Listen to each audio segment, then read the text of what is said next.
Hey, what's up everyone? BNS had a huge patch go up today, and it includes several changes to Blademasters, and these changes are similar to what happened about a year ago. I made a video on it as well, and if you're interested, check it out. I'll have it on screen for you. Similarly to that video, I will be comparing and contrasting once again, except this time I will be mentioning the items that were changed, such as the bracelet, the badge, etc., and the skills as well. As a note, I'm only going to be covering Fire BM PvE, simply because I don't play lightning build and I don't PvP either. So for starters, these are the new skills that have changed a lot. Skills such as pierce have changed. You no longer have to pierce twice to get the configuration flash. You only have to do it one time, which helps a lot, because before you would have to one LMB F, and sometimes if your LMB doesn't crit, your breeze doesn't crit, you're just stuck here swinging, waiting for your tab to come back or waiting for it to crit, so you can do that.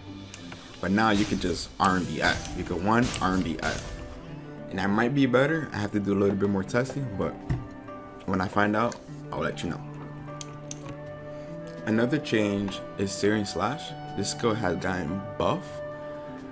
It now increases critical and critical damage by 10% for 5 seconds instead of increasing critical damage by 5% before. So now you're getting 10% crit and 10% crit damage for 5 seconds every 31 seconds, depending if you get a reset or not. So this is going to be a huge buff, as it's going to help our burst potential and our sustained damage as well. Another skill that got buffed as well is our 5-point strike. 5-point strike before, it only iframed the first 2 or the first 3 hits, but now the entire skill is an iframe. So of course you can do this in the last boss of Narrow Sanctum or the first boss of Hollow's Heart when you're doing several slams. You could just use 5-point strike and you don't have to worry about getting hit. Another skill that changed is our Wind Protector. It is now buffed as well. You still have the normal, same as always, Party Protect. 5 hits, you get hit once, it refreshes, so on. But we also got a new tree, a refresh tree, because there's no more Blaze Strike. Finally, there's no more Blaze Strike, so you don't have accidentally press 1 2 times. None of that BS. You have your self iframe, which is able to be reset because it does not go on a global cooldown. It does not go on a global cooldown. Let me change my skills. And look, no more global cooldown. If you resets, you can just use it again. But the third tree also has changed, because now we got 60% movement speed. But unlike the first tree, this one does not refresh. It does last 5 seconds and it does take 3 hits, but it does not refresh the timer. So if you get hit during those 5 seconds, that's it. You got hit, and then within the next couple of seconds, that's it. But you can only take 3 hits. We no longer have infinite hits on any of the HM blocks, so that is a bit of a nerf slash a buff. And just to demonstrate the new Party Protect, let's hit a turtle so you can see what I mean. So as you can see, it does not refresh anymore. It no longer refreshes. So if it hits me again, I'm hit, and there's nothing I can do about it. But with the 60% movement speed, it does increase your mobility a lot. So if they're doing a certain dungeon that requires movement speed, here you go. This is a skill to use, and it's still a party iframe. Another skill that was changed is our dual strike. Before you would use this skill to cancel your blade echo, so some people would do, 2C LMB RMB, but there's no more blade echo. So now, since there's no blade echo, you can just dual strike, because it gives you configuration effect as well. So now you can easily just see RMB, right? So this can help a lot in your neutral rotation. For example, let's say you're doing like tab, you do your RMB spam into your Z if you have ancestral badge, that is, right? And then you can also just dual strike to continue RMB. It makes your rotation a lot more smoother, and that can help improve your DPS a lot. There are also small changes here and there, such as our 1 being able to pair for 0.5 seconds. This is a small little buff. We also got buffs such as our Valiant Blade it now lasts 2 seconds. So this can be very useful and is a lot more practical when blocking something, and you no longer have to force yourself into one if you don't trust the 1.2 seconds that it used to be. You could just now, instead of holding one, you can just hold F. And it can be a lot more beneficial depending on situations. Like Ice Cream, for instance, when she does her 2 stops, some people would rather hold one, but now since your F is more reliable by 2 seconds, it's something you can opt in to use instead of pressing 1 to block. Starting off with our items, let's start off with the weapon. If you play Fire BM, nothing happened. If you play Lightning BM, you got a buff to 525% on your own slash. They didn't change Fire BMs. Why? I don't know. But what they did change was our badge. They nerfed our badge. I'm calling it a nerf simply because now it limits you to 7 hits only, whereas before the 8th hit of the Dragon Sun will still count, but now it doesn't do that anymore. And also they nerfed the damage from 800% flame attack power to 600 flame attack power. Why? I don't know. And they also changed our bracelet, but on the bright side, our bracelet was buffed. Our bracelet was buffed pretty dramatically and went up from 380% flame attack power to 460%.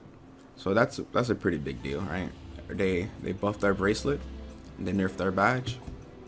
Pretty good DPS, but we are getting a new bracelet soon, so only time will tell how good this bracelet still stands compared to the other one. Another change that was made was to our Soul Shield set, our VT 8-piece. Before, our damage on Dragon Tongue was increased by only 15%, I believe, but now it is increased to 20%. So that is a 5% increase to our overall Dragon Tongue damage. Now this is a short clip of me doing tab R&B, just doing my basic rotation, and see how much damage my tab, my R&B, and how much the Searing Sword Force hits for. So I'm gonna go ahead and I'm gonna replay it again in slow motion, and we're gonna look at the numbers, and then we're gonna compare them to the new numbers with the patch that went up live today.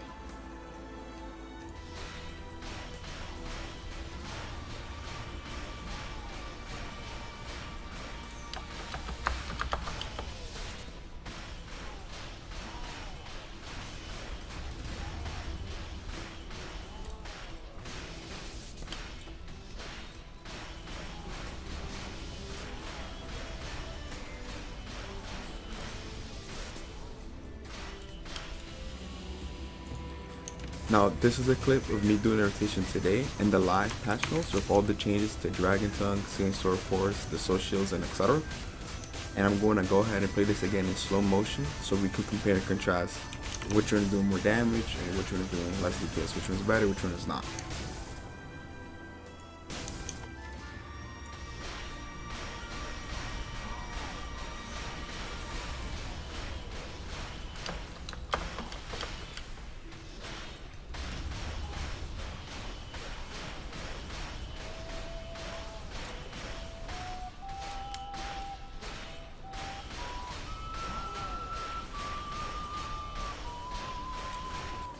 When comparing the old damage to the new damage, the old tabs were hitting for about 239Ks, the R&Bs were hitting for about 62Ks, Searing Sword Force was hitting around 125Ks, and they pretty much stay around the area. But when I got one stack of the Arantu buff, my tabs started hitting 279K, my R&B 71K, and the Searing Sword Force went up to 140K. Now, with the new version, with the patch live that is out now, my tabs are hitting about 190K, 35K R&Bs, 98K Searing Sword Force, and it pretty much stayed around that range. But then when I got the Arantu buff, my Searing Sword Force jumped up to around 140K, my tabs jumped up to 268K, and the R&Bs went up to 52K. Now after finishing my parses before and after the patch, this is a screenshot before the patch. Before the patch, I was doing about 440K DPS, 441K. And then after the patch, I was doing about 433K. Now granted, in the first screenshot, as you can see on the top left hand corner, I did eat a spicy dumpling. On this screenshot, I did not eat a spicy dumpling, and my DPS is 433k as I stated. But I do believe had I eaten the spicy dumpling, then my damage more or less would be the same. I don't think that's either buff or nerf. It's more like an adjustment. It's just balanced out with, you know, the nerfing of the badge and the buffs to the bracelet, etc. It's pretty much the same DPS. It's just overall an adjusted format. They probably did it for a purpose of about 6v6 or something, but overall the DPS is pretty much the same. I do hope that this video was informative. Hopefully you learned a thing or two. If you did enjoy the video, let me know. Drop a like, comment. If you have any criticism, anything that I missed, let me know, as I do appreciate it nonetheless. But again, thank you for watching. Later.